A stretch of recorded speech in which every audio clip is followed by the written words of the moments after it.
Disclaimer: the views and opinions expressed in this video are solely those of the individuals involved and do not necessarily reflect the official policy or position of Diary of an OFW or Audio Media.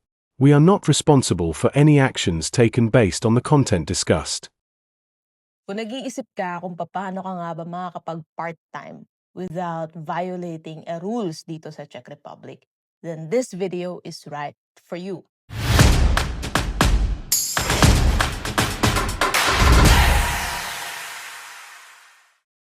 Hi, hello, good morning, good afternoon, good evening sa inyo, and welcome sa isa namang episode ng Diary of an OFW kung saan ito ang kwento nyo.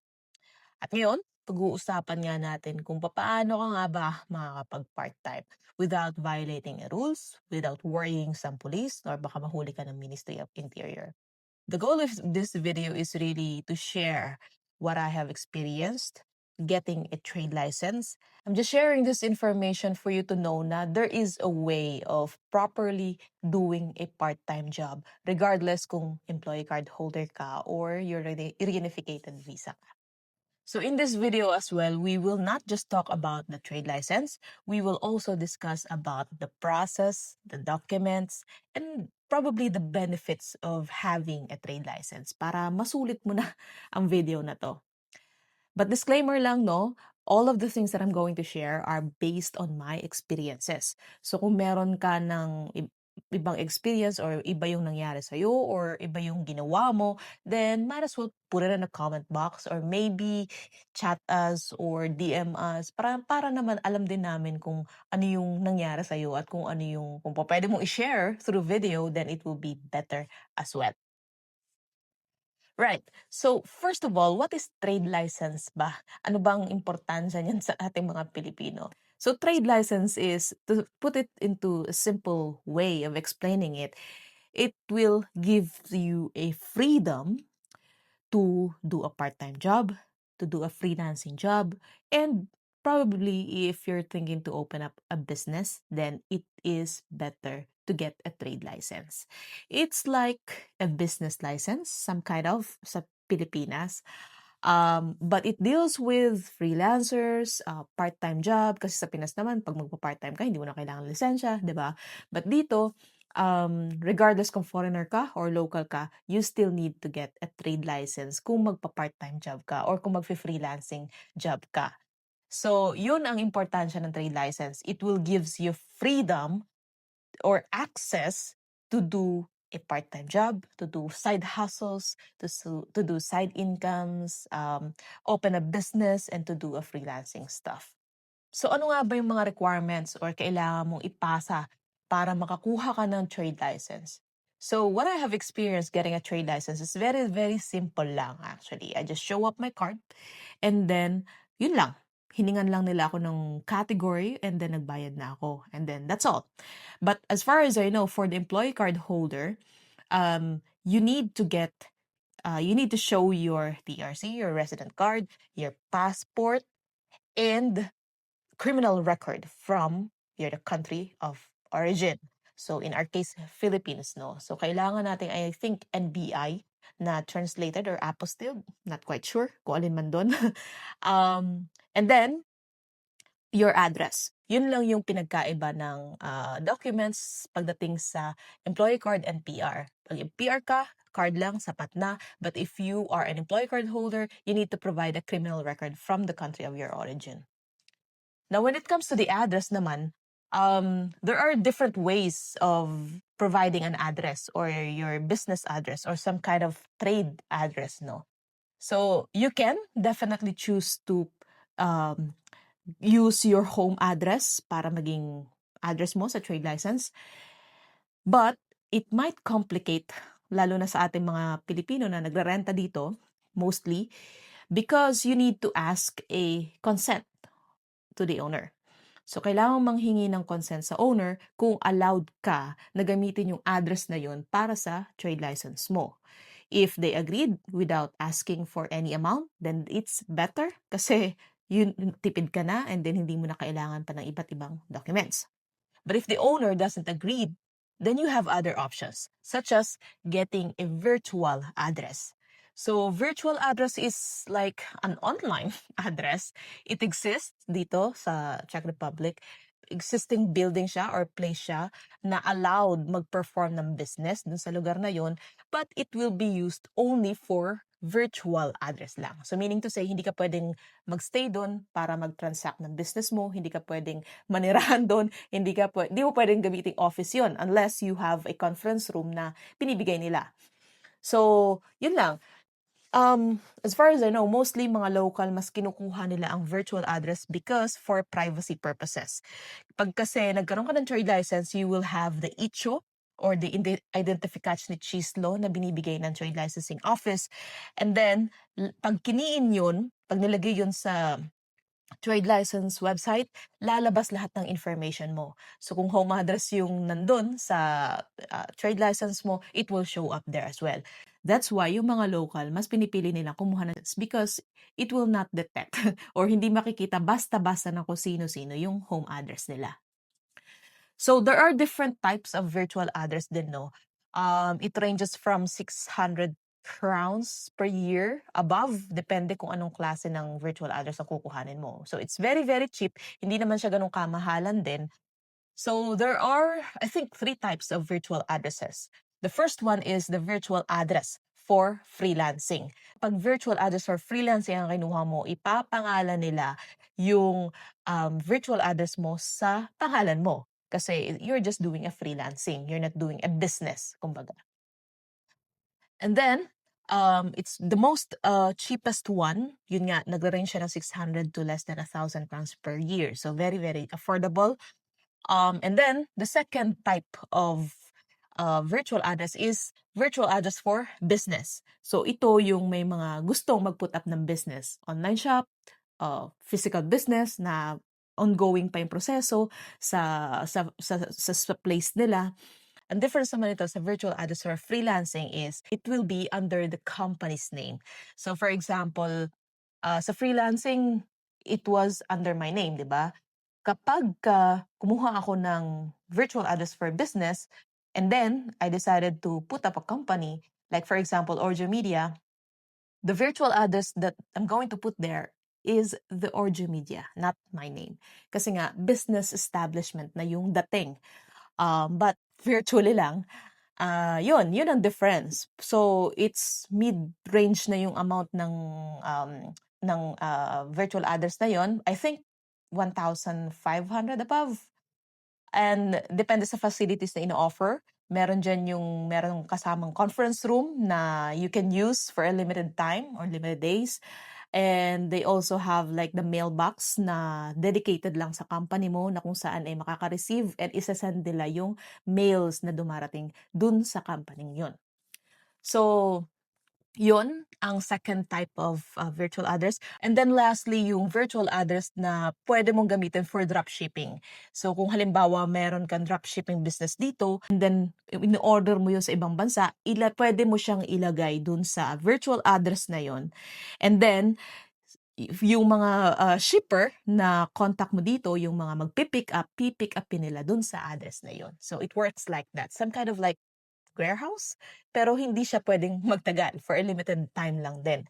So yun ang different types of virtual addresses dito. Again, you have options. You can use your home address, you can use the virtual address for freelancing, you can use your virtual address for business, and then yung some kind of like business din siya, pero a different way of doing or offering the services. So yun, kapag may address ka na, you have to know as well kung anong trade ang gagawin mo dito. Because there are lots of categories na kailangan mong piliin na ilalagay mo doon sa trade license mo. They have this, what they call the qualified and unqualified trades.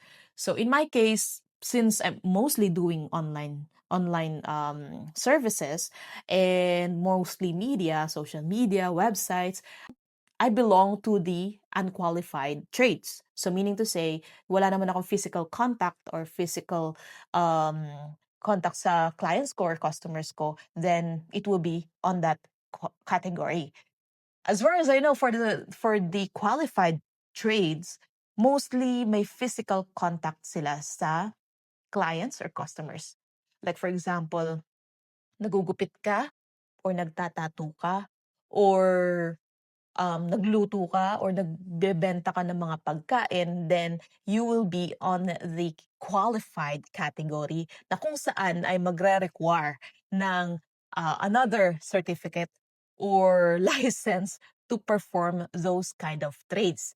Like for example, kung magpuput up ka ng restaurant or kung magluluto ka ng lutong bahay, it doesn't work like you will be on a unqualified trade lang and then you will do those kind of business. Kasi kailangan mo ng special license like food and safety, I think, na hihingin ng trade licensing office for you to be able to perform those kind of business. Pinaka-komplikado talaga is when it comes to food. Masyadong critical and masyadong mabusisi, matrabaho, sobrang hirap kumuha in short unless you really wanted to put up a restaurant. If any case gusto mong malaman kung ano yung mga categories na yan, magle-link ako ng downloadable links na kung saan ay pwede mong i-download yung lists ng categories na pwede mong pagpilian in English para hindi ka na rin mahirapang maghanap. And also, I will put down the link of the trade license office for other information pa about this. So, yun ang mga documents na kailangan mong prepare. First of all, identify what type of category you're doing. And then prepare the documents, your passport card, criminal record from the country of origin, and then your address. So, kapag ka nag-gather mo na yan, kailangan mong ipasa yan sa trade licensing office. You can also apply it via checkpoint, but I haven't done it before. Dumiretso talaga ako sa trade licensing office. Then kapag ka-process nila yan, you need to pay for 1,000 crowns para dun sa trade license mo. So when it comes to the expiration, walang expiration ang trade license if you are a permanent resident. Pero kung employee card holder ka, it will be based on your resident card dito. So kung 2 years yan, 2 years lang din yung trade license mo. And then you can always renew it after mong ma-renew rin ang card. So kasabay siya lagi ng resident card. Now, kapag ka nakapagbayad ka na, you need to wait for up to 5 working days. And then, a-advisean ka rin nila na kailangan mong i-inform ang Tax Bureau or Financial Urjad, ang health insurance or VZP or kung anong insurance na meron ka, and then the OSVETSE, which is the social security dito. Why they're doing that? Probably because of the tax. Dito kasi wala ring escape pagdating sa tax. As you all know, mandatory talaga na magbayad ng tax ang mga taong kumikita. But meron silang bracket para dyan and we will discuss it later on this video. So yun, pagka-apply mo, in-approve ka, inform mo ng Tax Bureau. Take note lang, you really need to inform them. You really need to visit the Tax Bureau kasi kapag ka hindi mo in-inform ang Tax Bureau, you might fine. You might pay some fees for that kasi hindi siya naka-indicate sa name mo na you have a secondary income. So it's very, very important. And then, for the VCP, same it goes. For the OSVETSE, you can do it online. You can do it via the application of OSVETSE. Lilink ko rin sa baba kung saan yung application na yun. So kapag ka na-inform mo na yung 3 government offices na yan, you can also get a data box. Optional lang yan, pero it's very, very helpful, lalo na sa mga may trade license. Data box is like an email to communicate to the local government offices and businesses na meron dito. So, it's a special email dito, na dito lang po pwede, and it's free. You don't have to pay anything.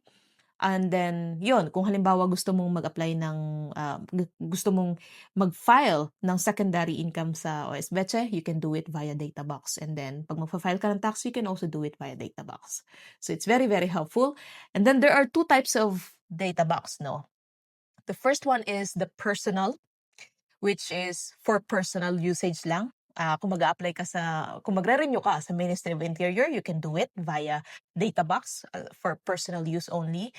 And then, meron din yung for business. So, kapag may trade license ka, you can choose the data box for business. So, depende dyan kung ano yung gusto mong kuhanin. Pwedeng parehas, pwede rin isa lang. So, it depends on you. Hey, sorry to interrupt. If you are an OFW or you are a Filipino, this is for you. We sit down with real people, real stories, real lessons, real life. And if you wanted to continue to watch meaningful interviews and lessons from lived experiences, subscribe now to our platform and be part of this conversation. For the process of data box, it's very simple lang. Sabihin mo lang na may trade license ka, kung may trade license kang nakuha na, and then i-present mo yung card mo. And then, hihingan ka nilang nila ng other information kung ano yung trade na gagawin mo, kung paano, kung saan address mo, ganun. So, simple lang din. Bumisita ka sa checkpoint or sa Cheska Posta, and then tutulungan ka nila kung paano ka kumuha ng data box. Now, meron ka ng trade license, meron ka ng data box, na-inform mo na ang 3 government offices dito, then you're free to do whatever job you want. Pwede ka ng part-time, kung 24 hours kaya mo. Pwede ka ng mag-business, pwede ka na mag-freelancing or work from home kung gusto mo.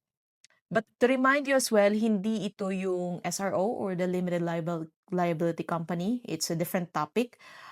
It's almost the same with trade license, pero it involves 2 or 3 people doon. So, hindi siya, I think, ibang proseso kapag sa trade license versus the LLC or the SRO. Ano nga ba yung mga benefit kapag may trade license ka? So, the first benefit that I could think of is, if any gusto mong kuhanin yung pamilya mo, anak mo, mother mo, father mo, it will be an advantage because the Ministry of Interior knows na meron kang extra income na kayang i-provide yung cost of living nila. So, when it comes to financial statements, check ka na dun. So, advantage yun. And then for the permanent resident and then may planong mag-apply ng citizenship, it will be an advantage as well because the government knew na resourceful enough ka. Kaya mong kumita and the government knows na, well, kapag ka marunong kumita, it will be good for the government, basically. So yun, another benefit that I could think of is when it comes to pricing.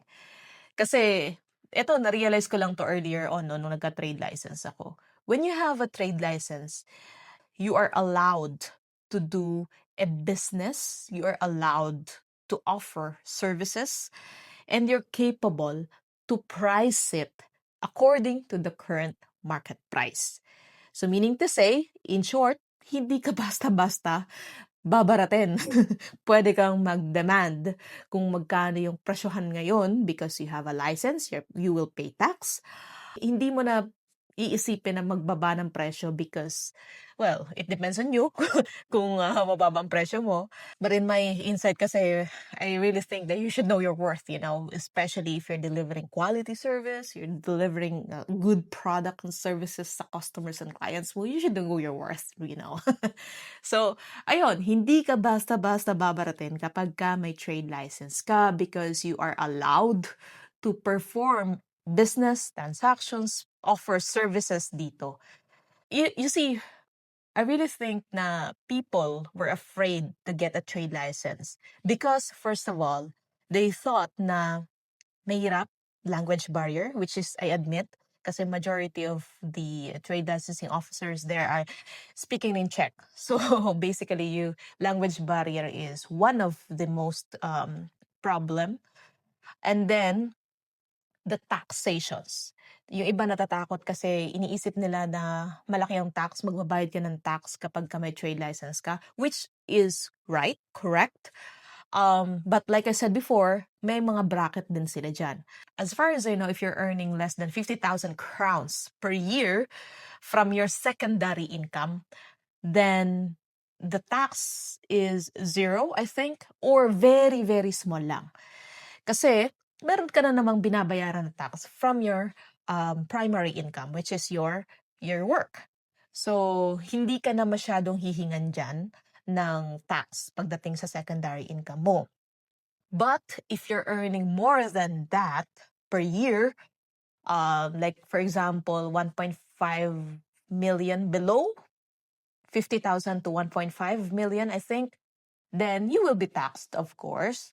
But it depends on kung paano mo siya ipa-process. Meron din kasi yung tinatawag na 60/40, meron diyan yung ide-deduct lang yung mga, ginastos mo and then yun lang yung tataksan sa'yo. So, it depends kung ano yung pipiliin mo na way of paying tax dito. Same it goes when you're earning 1.5 above. For that case, you are mandatory to have a DITCH or the VAT kasi required ka ng magbigay ng receipt para sa mga customers mo. And then, required ka ng mag-file or magkaroon ng number, tax number dito. So, yun ang difference nila. If you're earning higher than 1.5 million, I think, correct me if I'm wrong. Ayun, yun lang naman. Pero yun nga, natatakot yung iba na mag-apply ng trade license because yun nga, language barrier and then sa taxation, natatakot sila sa calculations. But here's what I can do for you, no? Kasi may mga nakakausap na rin naman kami na mga tao na marunong mag-ayos ng documents, visas, trade license sa mga foreigner. So, meron din sila yung mga accounting services. So, if any case, interesado ka talagang kumuha ng trade license, you're ready, but you're afraid, natatakot ka na baka magkaroon ng problema, then i-email nyo kami at i-email nyo kami sa support@orjumedia.com or info@diaryofan-OFW.com. I'll show up in the screen kung ano yung mga email addresses na yan. Mag-send lang kayo ng email and then i-connect namin kayo sa tao na pwedeng makatulong sa inyo. So, if you don't have any email, pwede rin naman through WhatsApp, much easier and convenient. I'll show up the WhatsApp number that we have for the Diary of an OFW para makatulong na rin kami sa inyo. I really think that having a trade license is the much safer route if any case gusto mong magkaroon ng side income or gusto mong kumita pa ng extra. Of course, it always boils down to person, kung ano yung gusto mong sundin. But what I can advise is really to always manage your risks. Kung ano yung mga risks na pwede mong makuha, then it's all up to you because you are the one who's deciding. So again, marami na rin kasing mga foreigners ang nandito. So from what I heard and what I read on the news, Ministry of Interior and the police are getting stricter na. They were checking some companies kung ano yung mga visas na meron ng employee nila. They were randomly checking people or foreigners sa cities, sa bus. So, ayun nga, marami na rin kasing foreigners. So, we should expect na Ministry of Interior or the police will be more stricter than before kasi of course maintain din nila yung quality of living and then the quality of the rules and laws dito. So yun, once again, it's all up to you. I'm just showing you that there is a way of having a part-time job without worrying any problem na pwedeng makuha mo kapag ka nagpa-part-time ka. So, yun lang. Once again, maraming salamat sa panonood and pakikinig. If you have any questions, if you have like concerns, or kung meron ako nabanggit na hindi tama, or kung gusto nyo akong i-correct, feel free to reach out. If any case you're interested to share your experience about getting a trade license, you might as well get in touch with us kasi gusto namin yan. Gusto namin na nakakausap yung ibang tao kung ano yung na-experience nila sa mga bagay-bagay dito na involve ang mga Filipino. So yun lang, maraming salamat sa panonood. And don't forget to hit like, subscribe, and follow us in different social media platforms na nakalabas dyan sa screen mo. And I'll see you again for the next time. God bless everyone.